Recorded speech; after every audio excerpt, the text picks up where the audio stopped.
Hi guys, welcome back to my channel and this video is all about the NSF mail. किनको आती है भाई, क्यों आती है एंड क्या उसके सिनेरियोज होते हैं, क्या आपका इंटरव्यू होगा या नहीं होगा। ऐसे बहुत सारे क्वेश्चन होंगे आपके मन में जो कि मेरे मन में भी हैं अभी तक, क्योंकि मेरा अभी तक वीज़ा नहीं आया है। तो मैं आपको बताती हूँ लिटरली भाई मेरे साथ क्या हुआ कि मेरी 7th को मैंने फ़ाइल लगाई थी। ओके, 7th को मेरा बायोमेट्रिक्स था। उसके बाद आज की डेट है 24th, I think 2 weeks full on pass out हो गया भाई। मेरे को एक रिवर्ट नहीं आ रहा है, एक भी मतलब एक डॉक्यूमेंट का मेल होता है ना कि ये डॉक्यूमेंट गलत है या मिसिंग है, अपलोड कर दो, नहीं आ रहा भाई मुझे। और लिटरली मैं बहुत टेंस्ड हूँ इस टाइम पे, पता नहीं मेरी शक्ल से लग रहा होगा कि नहीं, बट मैं हूँ लिटरली। मेरे को समझ ही नहीं आ रहा है यार, मेरी फाइल लेके भूल गए हैं क्या भाई। दे दो मुझे जल्दी से डिसीज़न, आपका जो भी हो बस जल्दी दे दो, मुझे जाना है। तो क्योंकि मुझे पता है ना मेरी फाइल स्ट्रॉन्ग है तो ऑफ कोर्स लग के ही आएगा, बट यार आ तो जाए जल्दी। तो मैंने समझ को फ़ाइल की, ठीक है, बायोमेट्रिक। मुझे उसी दिन मैसेज आ गया था UKVI में आपकी फ़ाइल सबमिट हो गई है ऐसे ऐसे, ठीक है। फिर मुझे नेक्स्ट डे 8 सितंबर को आया मैसेज की मेल। मुझे SMS तो आ ही नहीं रहे हैं, तो मुझे मेल आया कि भाई आपका फ़ाइल जो एप्लीकेशन है वो आपका नॉट स्ट्रेट फॉरवर्ड है, तो हमें थोड़ा टाइम लग सकता है। और बस ऐसे उन्होंने लिखा था कि हाँ अगर तो आपका प्रायोरिटी है तो ठीक है, नहीं तो 15 वर्किंग डेज़ हमें दो, ठीक है। तो हो गया यार 15 वर्किंग डेज़, दो मेरा वीज़ा नहीं दे रहे ना भाई, वो मैं क्या करूँ यार, मुझे इतना टाइम लग रहा है। और मैं इतनी टेंस हूँ ना भाई, मेरी जिन लोगों से बात हो रही है मैक्सिमम लोग चले गए हैं, मैक्सिमम लोग यहाँ भी हैं लिटरली, तो उनको कुछ ना कुछ रिवर्ट आ रहे हैं एम्बेसी की तरफ से। मेरे को क्यों नहीं आ रहे? मैंने क्या गुनाह किया है? मैंने क्या बिगाड़ा भाई तुम्हारा? मैंने अपलोड कर दी वीडियो तुम्हारे VFS ऑफिस की, इसीलिए दुख क्यों मेरे से? कोई नहीं यार, दे दो, बातें नहीं रखते ऐसे मन में भाई। नॉट स्ट्रेट फॉरवर्ड एप्लीकेशंस क्यों करते हैं वो, तो इसके पीछे रीज़न नहीं है कुछ भी, क्योंकि मुझे लगता है, ठीक है, मुझे एक रीज़न लगता है जो हो सकता है कि मैंने 2 बैंक अकाउंट्स वहाँ पे शो किए हैं, ठीक है, मेरे फंडिंग में। तो वेरिफिकेशन में क्या पता टाइम लग रहा हो मेरे बैंक से या फिर दूसरे अकाउंट से, सो इसलिए हो सकता है। और मैंने सुना है कि प्रायोरिटी तो मत लेना ज़िंदगी में, लेना है तो रिस्क में लेना, साफ सीधे बता रही हूँ अपना एक्सपीरियंस, ठीक है। मेरे को लगा था 5 दिन में फ़ाइल आ जाती है, वाह उससे पहले भी आ जाती है भाई, कई लोगों की 3-4 दिन में भी आई है यार। और अगर मेरी जैसी किस्मत है तुम्हारी तो रिस्क में लेना अपने लिटरली, क्योंकि पैसा बर्बाद है, लिटरली बर्बाद है। मैं सीरियसली 15 दिन से वेट कर रहा हूँ और अब तो शायद 16-17 दिन हो गए होंगे। तो भाई मेरे साथ क्या हुआ कि मैं बैठी हूँ बहुत टाइम से वेट करने के लिए। अब मैंने पेड इंक्वायरी डाली, ठीक है। पेड इंक्वायरी में वो कुछ नहीं करते हैं, लिटरली कुछ नहीं करते हैं। उन्होंने एक रिप्लाई चेप देना तुम लोगों को, जो सबको चेप देते हैं, तो भाई वो चेप के और फिर आप ये मत सोचना कि भाई वो रिप्लाई आ गया, ठीक है, अच्छा ठीक है, बस होगी पेड इंक्वायरी। नहीं भाई, फर्स्ट जो रिप्लाई होता है वो ऐसे ही होता है, कॉपी पेस्टिंग वाला, ओके।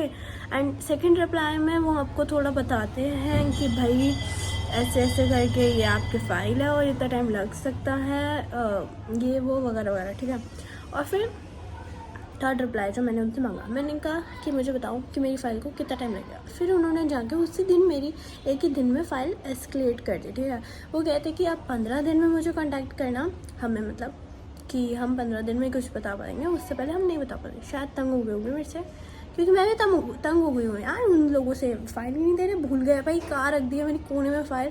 एंड मैंने अपने बैंक को मेल की थी एंड बताया उनको कैसे मेल आ सकते हैं आप लोगों को एम्बेसी से फॉर फंड्स वेरिफिकेशन। भाई वो कह रहे कि हमें तो कुछ नहीं आया। फिर मुझे चढ़ा गुस्सा, मैंने कहा अच्छा इन्होंने मेरी फ़ाइल अभी उठा के नहीं देखी, मुझे लगा मेरे बैंक वाले बेवकूफ़ हैं भाई। तो फिर मैंने उनको बहुत ऐसे लंबा चौड़ा मैसेज लिख दिया कि भाई ऐसी ऐसी बात है, मैं प्रायोरिटी लेती ही क्यों वगैरह वगैरह। तो मैंने काफ़ी लोगों को देखा है कि वो बस ये पूछते हैं what is the status of my application. यार इतना लिखोगे तो उनको उनको घंटा फ़र्क नहीं पड़ता है तो तुम्हारी फाइल से, ठीक है, और उनको ये लगेगा कि तुम्हें भी घंटा फ़र्क नहीं पड़ रहा है, ठीक है। तो प्लीज़ कोशिश करना कि अपना पूरा कंसर्न लिखना ये नहीं है कि वो आपकी फ़ाइल रिजेक्ट ही कर देंगे। हाँ, मुझे नहीं पता, अभी तक मेरी फ़ाइल आई नहीं है तो मैं कह नहीं सकती, क्या पता रिजेक्ट भी कर दे गुस्से में आके बट नहीं, ऐसी कोई बात नहीं है यार। अपने पॉइंट ऑफ व्यू रखना इन फ्रंट ऑफ देम, तो ऐसा नहीं होता कि वो फ़ाइल आपकी रिजेक्ट कर देंगे, ठीक है। और नेक्स्ट थिंग ये NSF मेल किन को आती है। पहली बात तो एक ही अकाउंट शो करना अपना, ठीक है। मतलब मेरी जैसी गलती फिर मत करना, क्योंकि मैं बहुत गलतियाँ करती हूँ। तो NSF अकाउंट एक ही शो, NSF का कुछ भी फंड्स अकाउंट एक ही शो करना, क्योंकि 2 अकाउंट होंगे या 4 अकाउंट होंगे तो उनको उतना ही टाइम लगेगा वेरिफिकेशन में, ठीक है। फिर दूसरी बात ये है कि वो दूसरा रीज़न कि वो क्यों भेजते हैं भाई कि तुम्हारा फाइल नॉन स्ट्रेट फॉरवर्ड है। मेरा नॉन फॉरवर्ड ही क्यों निकल रहा है, नॉन स्ट्रेट फॉरवर्ड है ना वो तो एप्लीकेशन जो है, ठीक है। तो वो इसलिए कि भाई वो जब उनके पास बहुत सारा लोड आ जाता है तो वो सबको ही चेप देते हैं एक ही मेल, और लिटरली कई लोगों के एप्लीकेशंस लगने के बाद भी उन लोगों को वो रिप्लाई आया है NSF का, ठीक है। तो ऐसा कुछ नहीं है कि भाई तुम्हारी file application non straightforward ही है, सो टेंशन लेने की कोई बात नहीं है। एंड थर्ड थिंग, जो थर्ड रीज़न जो लोगों को लगता है कि हाँ क्या पता हमारा इंटरव्यू हो या ना हो, देखो हमारा इंटरव्यू मुझे नहीं लगता कि तुम्हारी फाइल के ऊपर होता है। कभी कभी फाइल्स बहुत वीक होती है, उनका भी इंटरव्यू नहीं होता, एंड कभी बहुत स्ट्रांग होती है, उनका भी हो जाता है, ठीक है। मेरे को अभी तक कोई अपडेट नहीं आया कि हाँ तुम्हारा इंटरव्यू होगा या नहीं होगा। इंटरव्यू लिटरली उनके मूड पे डिपेंड करता है एंड वर्कलोड के ऊपर डिपेंड करता है, ठीक है। कि मतलब मन है यार अगले बंदे का, ठीक है। जो इन्विजिलेटर होगा, जो आपकी फाइल्स चेक कर रहा होगा, उसके ऊपर है कि लेना है कि नहीं लेना इंटरव्यू, ठीक है। तो बाकी यार इंटरव्यू के क्वेश्चंस पे ऐसा कुछ होते नहीं है, जितना तुमने यूनिवर्सिटी के इंटरव्यू में दिया होगा ना बस वही होते हैं, और बेसिक क्वेश्चंस होते हैं। वो भी अगर एक बार रीड आउट कर लोगे ना तो वही पूछेंगे वो, ठीक है। मैं तो चाहती हूँ मेरा इंटरव्यू हो जाए, जो मर्जी हो जाए यार, बस वीज़ा दे दो यार मुझे, पासपोर्ट दे दो बस तो हाँ, और फंड्स प्लीज़ एक अकाउंट में ही शो करना, सारे के सारे कोशिश करना। अगर 2 में कर भी रहे हो तो जैसे मैंने 2 में किया था ना, तो मैंने ये किया था, बैंक मैनेजर्स के कार्ड जो मैंने मैनेजर्स के लेके दे दिए थे उनको, एंड फंड्स की पूरी स्टेटमेंट वगैरह सर्टिफिकेट वगैरह सब दे दिया था यार। तो उसके बाद उनको आई डोंट थिंक सो कि वेरिफिकेशन करने की ज़रूरत भी पड़ेगी, बट हाँ वो करते हैं कभी उनका मन होता है तो फिर वो फाइल लटका देते हैं, ठीक है। एंड ये तो हो गए हमारे रीज़न्स, ठीक है, कि क्या क्या हो सकता है क्या क्या नहीं हो सकता। अब दूसरी बात, हम कर क्या सकते हैं, ठीक है। पहली बात, उनको अगर आप कॉल करोगे तो most of the time call लगती ही नहीं है, क्योंकि उनके वर्किंग आवर्स ऐसे होते हैं। और अगर आपकी कॉल लग भी गई तो वो बहुत ही ज़्यादा मतलब क्या कहते हैं पैसे लेते हैं, है ना। तो अब तुम्हें नहीं पता कि हाँ तुम्हें कितना टाइम लगेगा कॉल पे, कॉल वाला बंदा कैसा हुआ कैसा नहीं। तो साफ सीधी सी बात है, पेड इंक्वायरी बाय मेल डालो। मैं पेड इंक्वायरी बाय मेल का लिंक दे दूँगी आपको, ठीक है।